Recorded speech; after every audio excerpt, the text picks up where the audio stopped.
manatitra ny araba Douglas Tobkovavy ary manatitra ny araba ihany koa ho an'ny vehivavy rehetra tsy afaka navaka manerana ny nosy natratra ny andron'ny 20 marsa ity dia anasananao ihany koa ny anaraka ny fampalalam-baovao hatramin'ny farany ankoatra ireo hetsika nanamariana izay andron'ny vehivavy izay dia hoentina amintsika ny fanehoan-kevitra eo amin'ny tontolo politika ny fanendrena izay mety ho prime ministre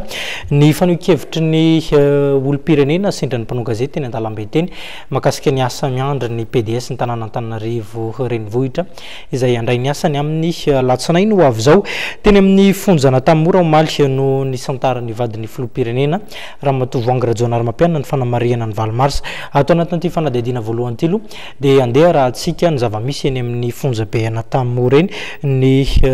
isan'ny voafonja amin'ny ankapobeny no tokony ho zakany ovaliny volaravoafy ato anatin'ity fanadihadiana ity ny makasika an'izay. Ipoka voafonjy ary mihoatra ny fitrazakany no ampidinina ao amin'ny fonjana Tanimora amin'izao fotoana izao raha 20 ny tokony afaka raisina eto dia manodidina ny 330 ny voafonja mamita sazy na miandry ny fitsarana azy ireo amin'izao fotoana izao aka ny 2,900 amin'ireo ny vehivavy. Tena mihoatra ny fify mihitsy angamba ny fonjany mitsirato zany satria raha amin'izay amin'izao fotoana izao zany eo amin'ny 3300 eo zay raha tokony valonjato ny tena zaka n'ity fonja ity. Mazava azy angamba fa tsy maintsy misy ny olona raha ohatsaka zavatra valonjato ny tokony sarza famille anankiray nefa 3,000 mahely izy tsy maintsy misy ny olona fa miezaka izay atao amin'ny administration pénitentiaire zany mba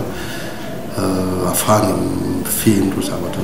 ireo. Ny fisolokina, ny halatra ary ny fanarota-pitikisana no anisan'ny eloka na fanenjehana ampidirana amponjany voafonjy eto Tanimora. Ny ankamaroany aloha zao dia resaka escroquerie, vol, abus de confiance zay zany zao maromaro amin'izao fotoana zao. Firy isan-kerinandro mety miditra amponjana? Maromaro ihany ozy izy tsy mahay manisy miakina amin'ny zava-misy ihany indraindray mety ho betsaka anatin'ray andro mety ho vitsy ihany koa nefa dia sarotra be ilay miteny azy io zao fa ny azo lasaina fotsiny angamba miditra betsaka ny mivoaka aloha zany amin'izao fotoana. Ankoatra ny fahamaroan'ny voafonjy dia anisan'ny olona goavana ihany koa ny toerana misy ity toerana ity eto Voatanana ao ihany koa ny tsy fahampian'ny mpiambina ny fonja mihoatra ny isan'ny voafonja ary ny tsy fahampian'ny fitaovana ampiasain'ny mpandrarahany fonja toy ny fiara fitaterana azy ireo ary raha ny hita teny amin'ny fonjana Tanimora omaly nisy ihany koa ireo voafonja izay entina tongotra andeha hamonjy ny fitsarana araka izany dia ilaina ny fijerena akaiky ny mpandrarahany fonja ary ny fonja eto amintsika ao anatin'izany Tanimora mba hahatonga azy ireny ho toerana manaja ny zon'olombelona ho toerana fanarenana ny tokoa teo anivon'ny fiarahamonina.